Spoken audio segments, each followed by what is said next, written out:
28장, 유무명한 장이죠.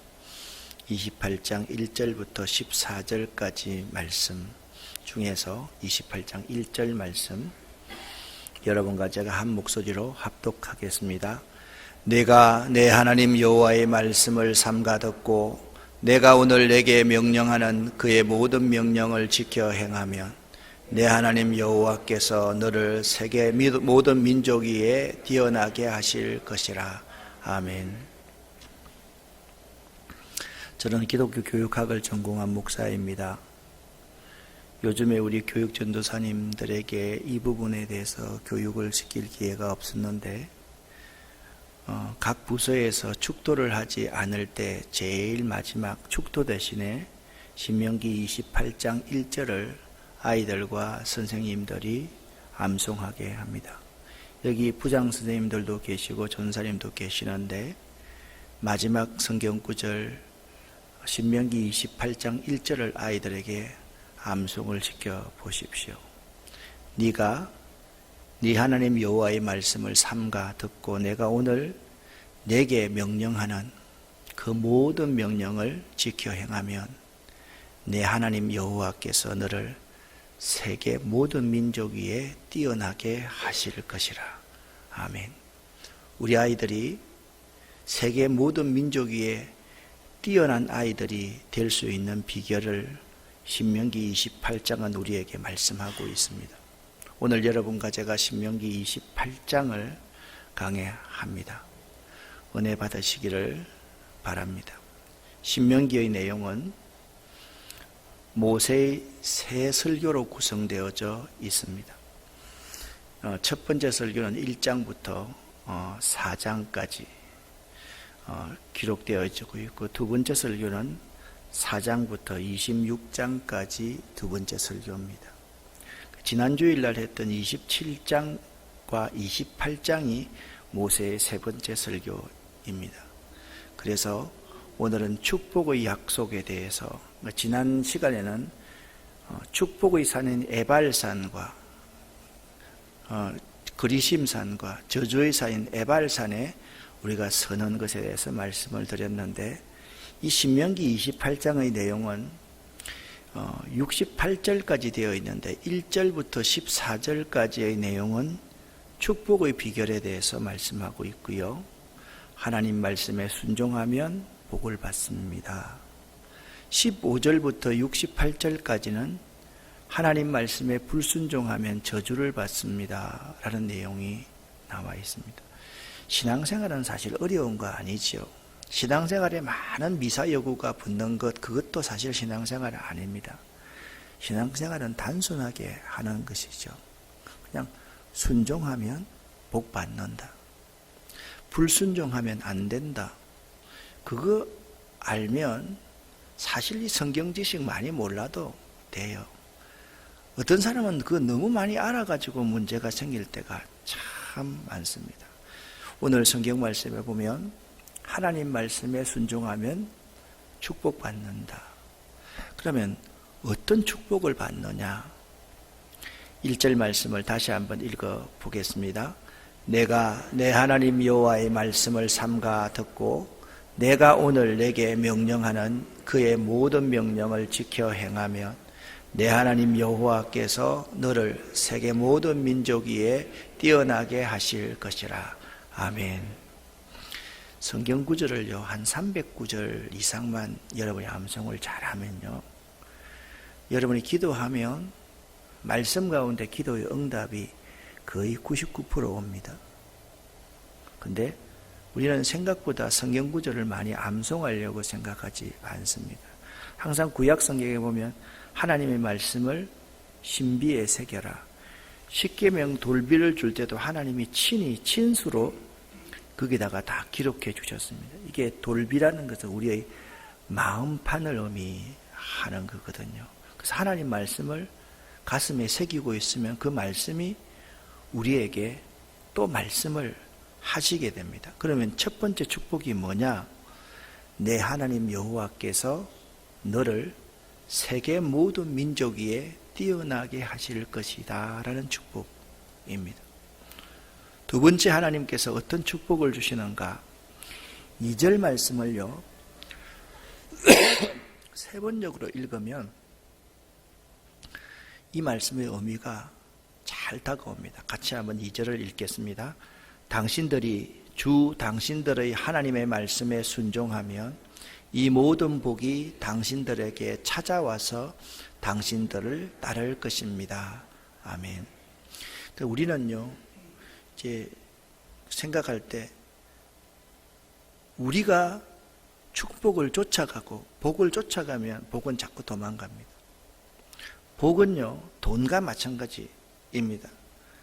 모든 복이 우리에게 찾아와서 우리를 따르게 될 때 복을 받게 되는 거예요. 사람들은 자꾸 성공을 쫓아갑니다. 그런 성공은 무지개처럼 잡히지 않고 자꾸 멀리 갑니다. 그런데 성공하는 사람들은 보니까 그 전제 조건을 다 잘 알고 있습니다. 여러분들이 주인이신 야훼 하나님 말씀에 잘 순종하면 이 모든 복이 당신들에게 어떻게 해서요? 찾아와서 당신들을 따를 것입니다. 복이 우리를 찾아와서 우리를 따라야만 됩니다. 두 번째 복의 전제가 바로 그렇습니다. 여러분들에게 하나님의 모든 복이 찾아와서 여러분을 따르게 될 때, 그때 진정한 복을 받는 사람이 될 수 있다. 근데 3절부터 6절까지의 말씀을 보니까 이런 말씀이 기록되어져 있습니다. 같이 읽습니다. 성읍에서도 복을 받고 들에서도 복을 받을 것이며 내 몸의 자녀와 내 토지의 소산과 내 짐승의 새끼와 소와 양의 새끼가 복을 받을 것이며 내 강주리와 떡반죽 그릇이 복을 받을 것이며 내가 들어와도 복을 받고 나가도 복을 받을 것이니라. 아멘. 우리가 하나님의 말씀에 잘 순종하면 어떤 복이 임하느냐? 언제 어디서 무엇을 하든지 하나님 여호와께서 복을 주신다는 거예요. 여러분이 언제 어디서 무엇을 하든지 우리가 하나님의 말씀을 삼가 듣고 하나님이 여러분과 저에게 명령하신 그 명령들을 잘 따라 행하면 언제 어디서 무엇을 하든지 하나님께서 복을 주신다, 그렇게 말씀하고 있습니다. 자, 28장 7절 말씀입니다. 함께 읽겠습니다. 여호와께서 너를 대적하기 위해 일어난 적군들을 내 앞에 패하게 하시리라. 그들로 한 길로 너를 치러 들어왔으나 내 앞에서 7길로 도망하리라. 아멘. 여기 이제 복이 어떤 복이냐 하면 원수들을 물리치고 언제나 승리하게 된다, 그렇게 말씀하고 있습니다. 그런데 이 말씀을 좀 더 자세히 봐야만 됩니다. 히브리 사람들은 7이라는 숫자는 완전한 것 또는 꽉 찬 것을 나타내는 수입니다. 그래서 7길로 그들이 도망하리라는 말은 완전히 도망할 것, 그들이 뿔뿔이 흩어져서 도망치는 것을 우리 눈으로 보여주는 것이 한 길로 너를 치러 들어왔으나 내 앞에서 7길로 도망하리라. 히브리 사람들은 항상 축복을 이야기할 때 눈을 중심으로 이렇게 이야기를 합니다. 자, 보세요. 하늘을 보십시오. 하늘이 뭐가 보입니까? 별들이 보입니다. 별들이 안 보여요. 그 참 이상하네. 이 별처럼 여러분 자손들이 복을 받을 것입니다. 이렇게 말합니다. 아멘 해야죠. 바다에 데리고 갑니다. 바다의 모래알들을 보여줍니다. 바다의 모래알들처럼 여러분 자손들이 번성하게 될 것입니다.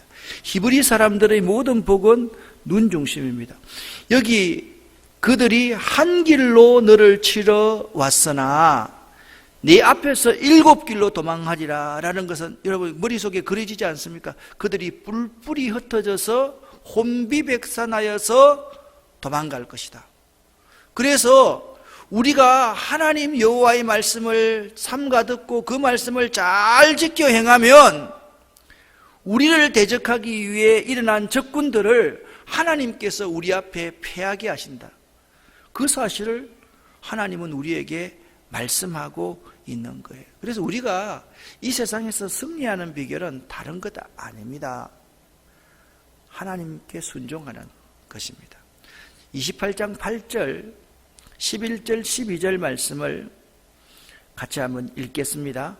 여호와께서 명령하사 내 창고와 내 손으로 하는 모든 일에 복을 내리시고 내 하나님 여호와께서 내게 주시는 땅에서 내게 복을 주실 것이며 여호와께서 내게 주리라고 내 조상들에게 맹세하신 땅에서 내게 복을 주사 내 몸의 소생과 가축의 새끼와 토지의 소산을 많게 하시며 여호와께서 너를 위하여 하늘의 아름다운 보구를 여시사 내 땅에 때를 따라 비를 내리시고 내 손으로 하는 모든 일에 복을 주시리니 내가 많은 민족에게 구워줄지라도 너는 꾸지 아니할 것이요. 아멘.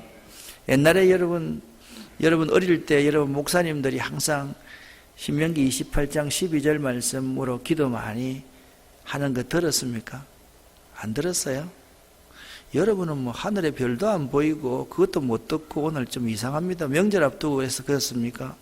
여러분 가만히 하나님께서 목사님들을 통해서 항상 우리 자녀들을 안고 기도할 때 저는 이런 목소리가 생생하게 들립니다.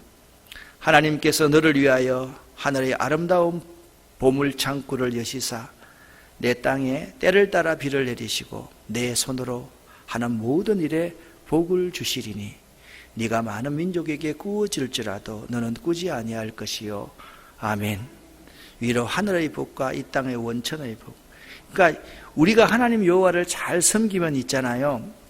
물질적인 축복도 받는다. 그렇게 성경은 우리에게 말씀하고 있는 것입니다. 마지막 복입니다. 9절 10절 말씀을 함께 읽어보겠습니다. 여호와께서 내게 맹세하신 대로 너를 세워 자기의 성민이 되게 하시리니 이는 내가 내 하나님 여호와의 명령을 지켜 그 길로 행할 것임이니라. 땅의 모든 백성이 여호와의 이름이 너를 위하여 불리는 것을 보고 너를 두려워하리라. 아멘. 어떤 복을 주시느냐? 우리가 하나님 말씀에 잘 순종하면 하나님의 성민이 되어서 여호와의 이름으로 일컬음을 받게 되는 축복이 주어집니다. 주변 사람들이 나를 보면 두려워합니다. 왜냐하면 저 사람은 하나님이 함께하는 사람이라는 사실을 알기 때문에 그런 복을 하나님께서 주신다라는 거예요.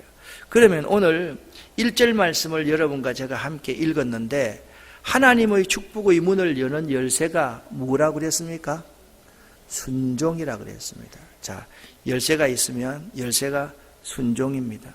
순종입니다. 그러니까 신앙생활은 제일 처음 시작할 때 단순하다 그랬습니다. 순종하면 하나님께서 복을 주십니다.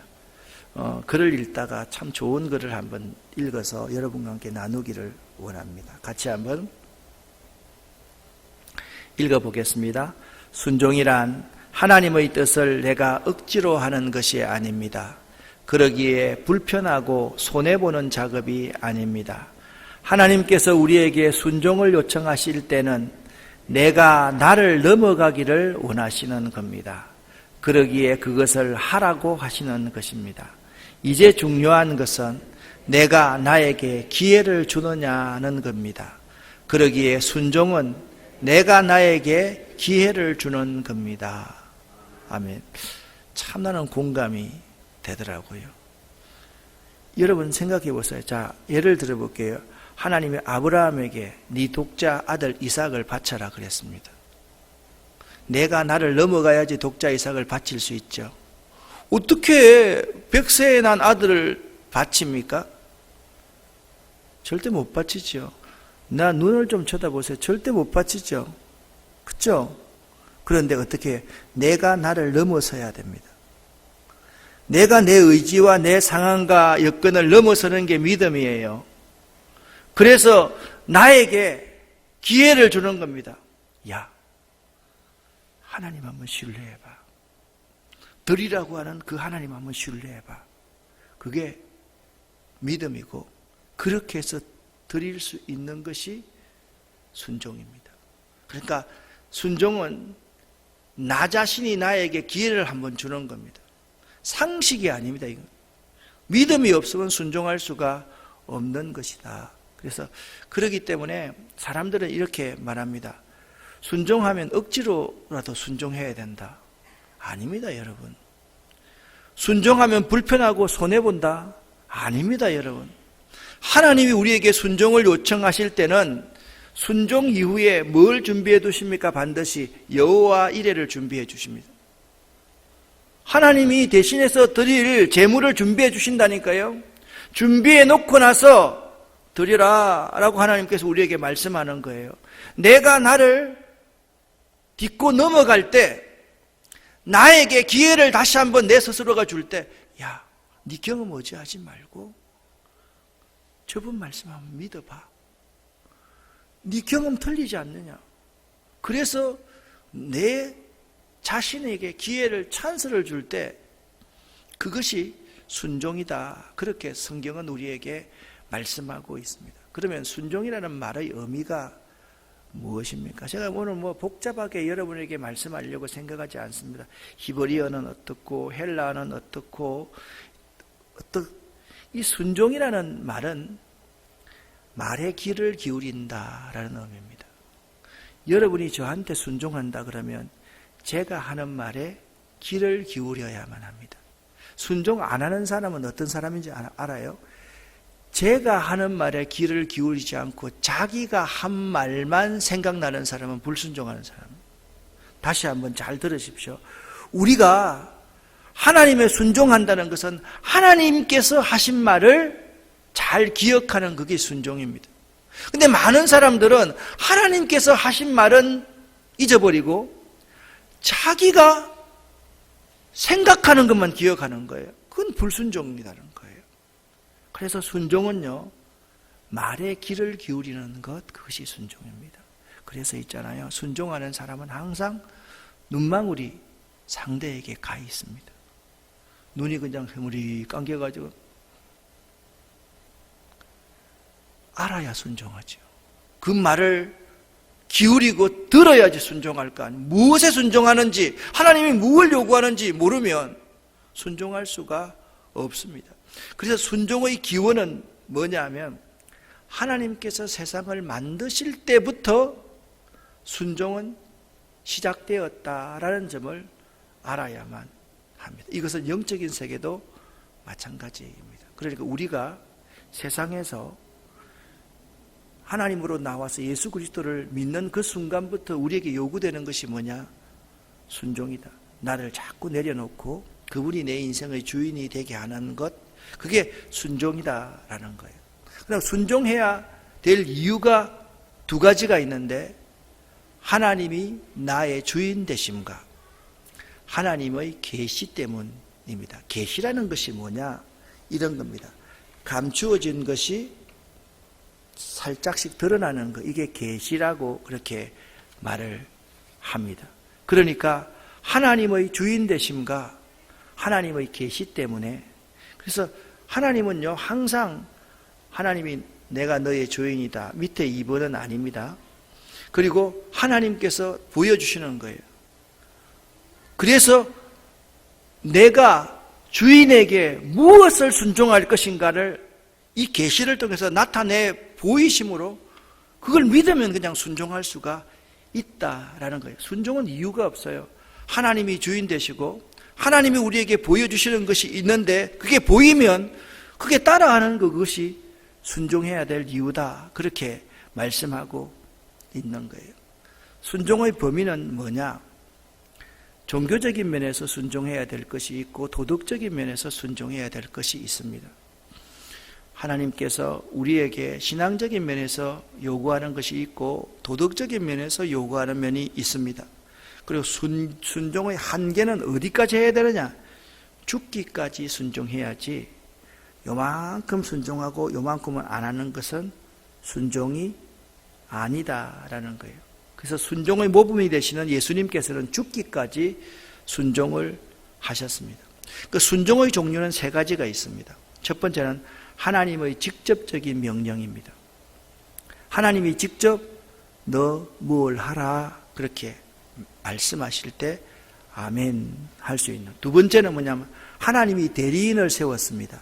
그래서 하나님의 사역자들을, 그러니까 이게 간접명령이라고 그럽니다. 간접명, 하나님의 사역자들을 통해서 하시는 명령에 순종할 수 있어요. 그게 두 번째 간접명령입니다. 세 번째, 하나님께서 세우신 이 세상의 권세자들, 왕이나 방백이나 부모나 남편이나 서성이나 아내나 상전들의 명령에 순종하는 것, 그것도 순종입니다. 그래서 순종은요, 하나님의 직접 명령에 순종하는 것이 있고, 하나님이 세우신 대리자를 통해서 그 말에 순종하는 것이 있고, 우리 가정이나 우리 사회, 이 공동체에서 내가 순종해야 될 대상이 있다, 그렇게 말씀하고 있습니다. 순종의 모범자가 예수 그리스도이시죠.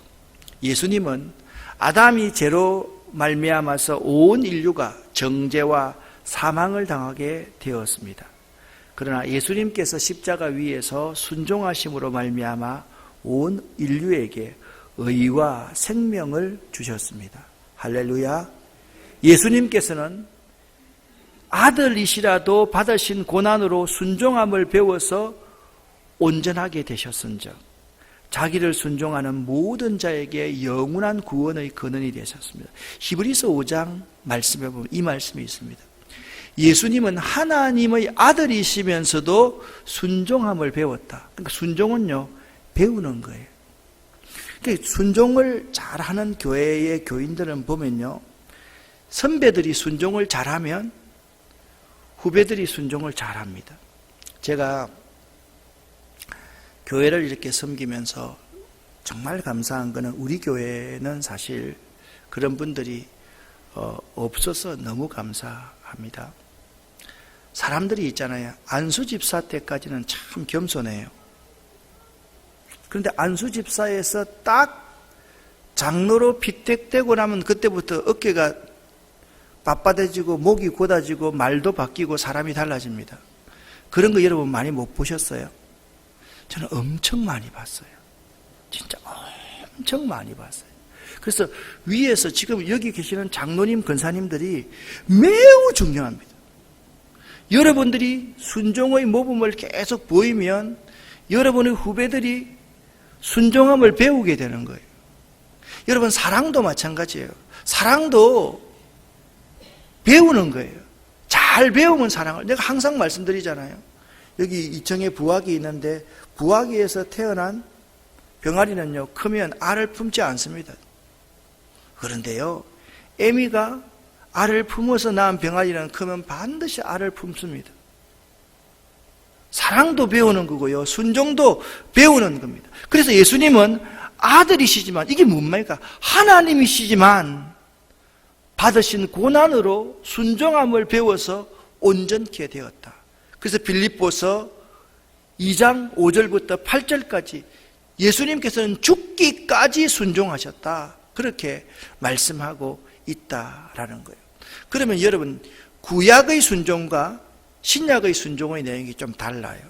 우리는 생각할 때 구약의 순종을 신약 시대의 순종이라고 생각하기가 참 쉽기 때문에 오늘 축복의 비결인 순종에 대해서 구약의 성경은 어떤 의미이고 신약의 성경은 어떤 의미인가를 여러분이 생각하지 않으면 안 됩니다.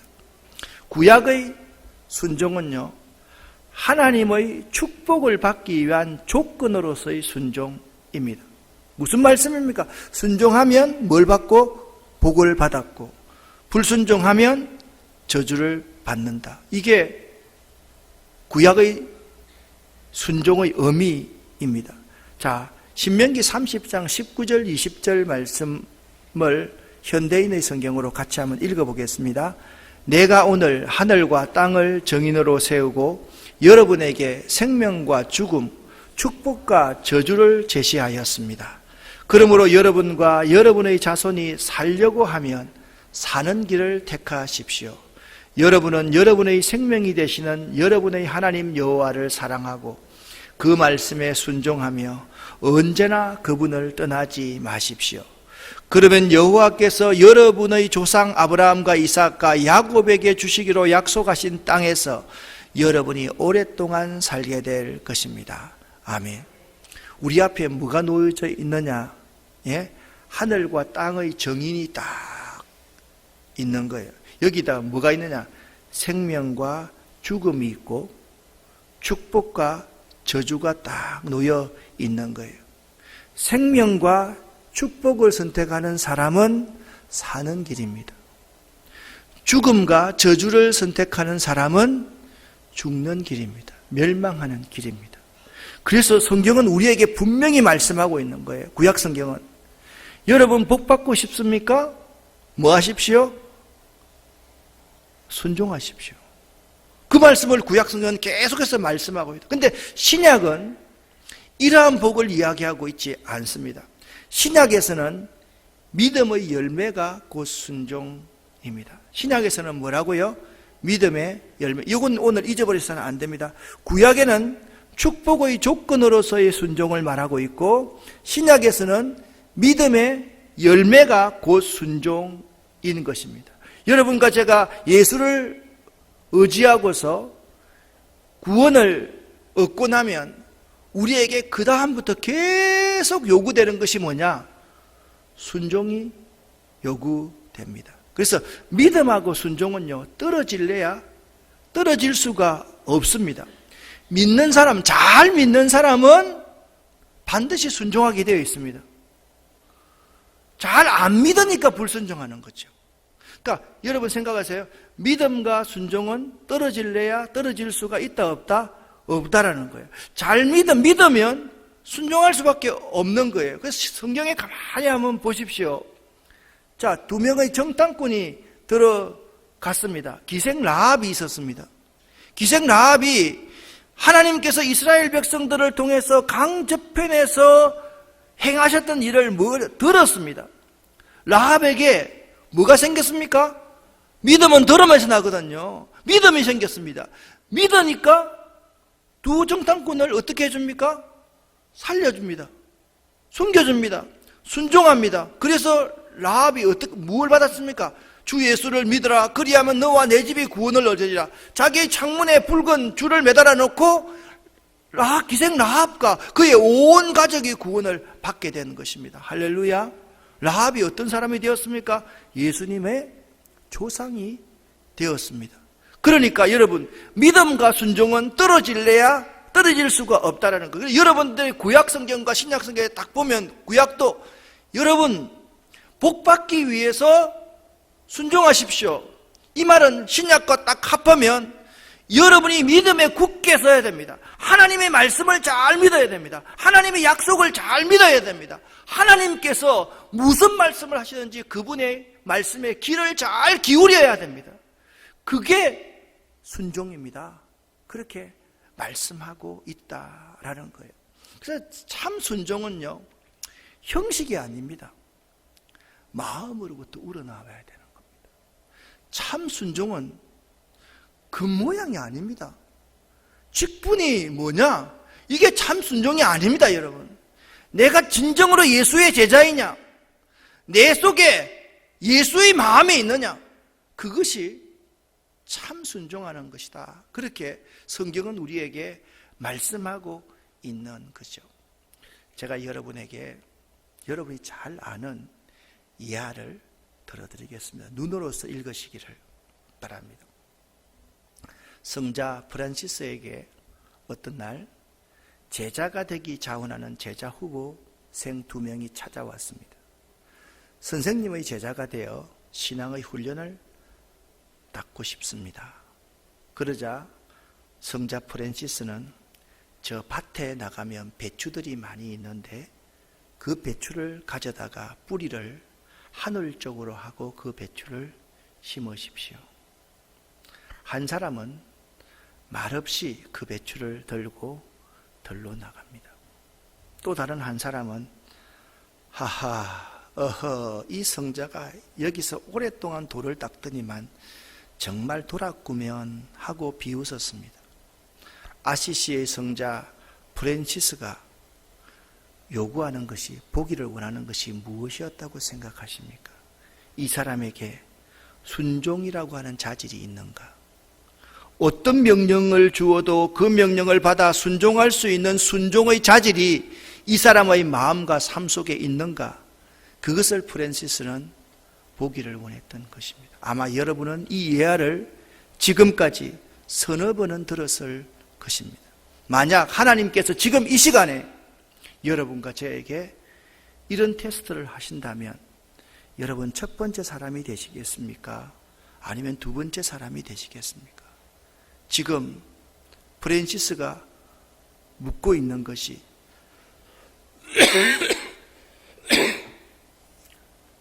배추 많이 거두겠다, 그거 묻고 있는 것입니까? 많은 사람은 배추를 어떻게 심으라 그러면 이 배추 가지고 배추를 10개 남길 것인가 20개 남길 것인가 30개 남길 것인가에 관심을 하고 있습니다. 그것은 순종이 아닙니다, 여러분. 그 마음이 순종하는 마음밭인가, 그걸 보고 싶어 하는 겁니다. 말씀드렸지 않습니까? 히브리서 5장 8절에 예수님은 하나님의 아들이시면서도 순종함을 배워 온전함에 이르렀습니다.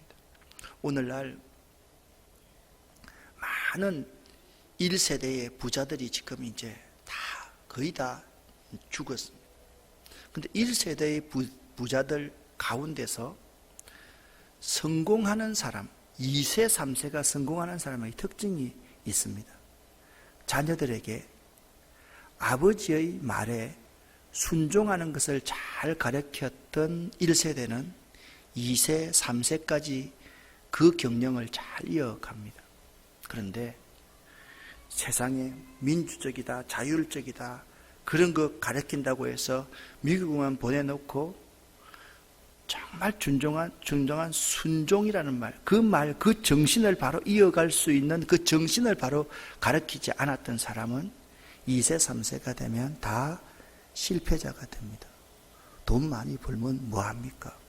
그들의 삶이 다 병들어 있고 그들의 손자들이 다 마약하고 그러면 그거는 실패 가운데 상실패 아니겠습니까? 사랑하는 여러분, 믿으면 순종할 수 있습니다. 히브리서 11장 7절 말씀을 여러분과 제가 한번 읽어보겠습니다. 믿음으로 노아는 아직 보지 못하는 일에 경고하심을 받아 경외함으로 방주를 예비하여 그 집을 구원하였으니 이로 말미암아 세상을 정죄하고 믿음을 좇는 의의 후사가 되었느니라. 아멘. 멕시코에 사는 홍인종들은 믿는다는 말과 순종한다는 말을 한 단어로 쓰고 있다고 합니다. 그렇기 때문에 그 멕시코에 사는 홍인종들에게 그들은 믿음과 순종을 구별하지 못한다고 합니다. 믿으면 당연히 순종하게 되어 있지 않습니까? 라고 그들은 말을 한다는 거예요. 한번 따라합시다. 믿으면 당연히 순종하게 되어 있다. 아멘. 나는 참으로 옳은 말이라고 생각합니다. 이 아멘에서 하나님께 영광을 돌릴 수 있는 말이라고 생각을 합니다. 여기 히브리서 11장 7절에 노아를 한번 보시기를 바랍니다. 노아는 홍수라는 것이 아직 무엇인지도 몰랐을 그때 방주를 만들라 라는 하나님의 명령을 받았습니다. 3,000m 이상의 산에다가, 아라랏 산에다가 방주를 만들라 그랬습니다. 여러분, 이 가운데 홍수를 아직 모르는 그때 저 산꼭대기에 방주를 만들어라 그렇게 말하면 순종할 사람이 우리 가운데 있겠습니까? 순종은 있잖아요. 내 생각을 내가 밟고 넘어가는 것이 순종이라 그랬습니다. 순종은 믿음 없는 나에게, 불순종하는 나에게 기회를 한 번 더 주는 것이 순종이라고 말했습니다. 노아가 하나님의 그 명령에 어떻게 했습니까?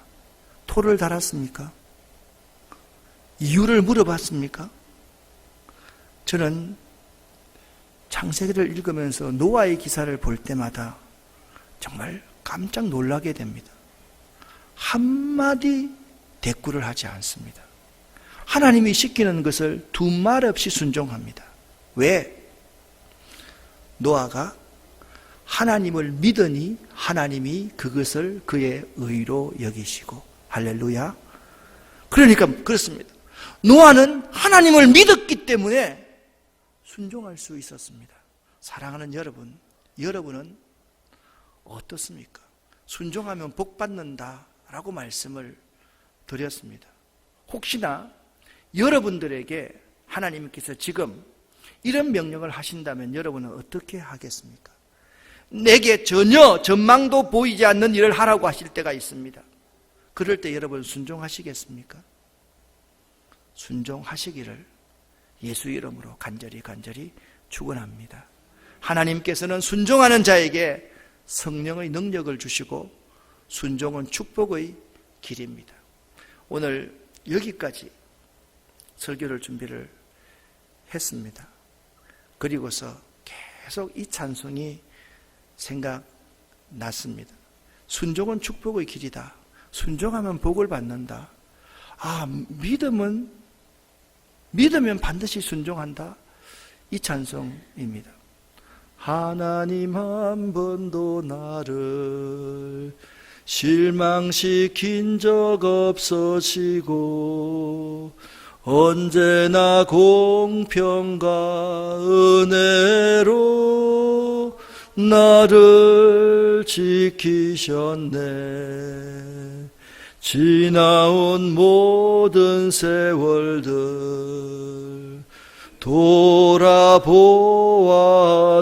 돌아보아도 그 어느 것 하나 주의 손길 안 미친 것 전혀 없네.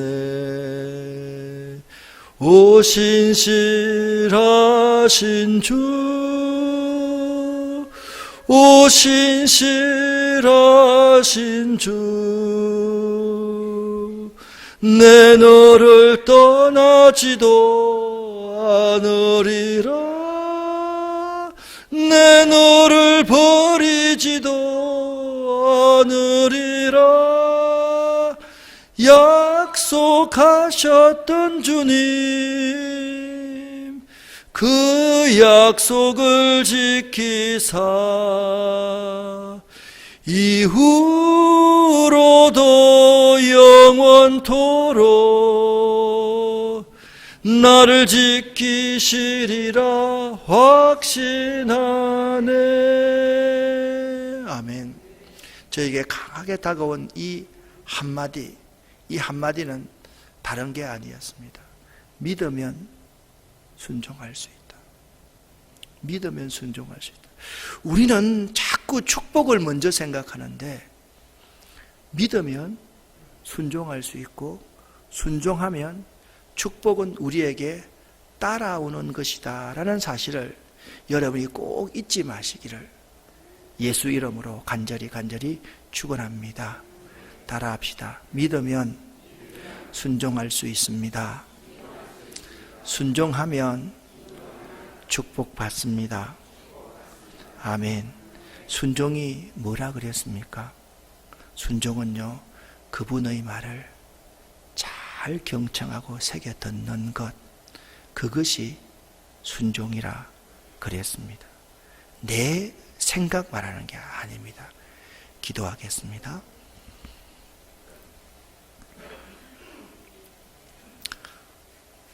하나님 아버지, 참 감사합니다. 제가 아시시의 성자 프란시스에게 나아갔던 두 번째 젊은이였음을 고백합니다. 순종하는 마음을 바라셨는데 저는 배추가 바르니 그러니 이 배추를 몇 개 더 남길까에 관심을 두고 있었던 사람임을 고백합니다. 아버지, 우리에게 순종하는 마음을 허락하여 주시옵소서. 신실하신 하나님을 믿는 믿음을 우리에게 허락하여 주시옵소서. 예수 그리스도 이름으로 축복하옵고 간절히 기도 올립니다. 아멘.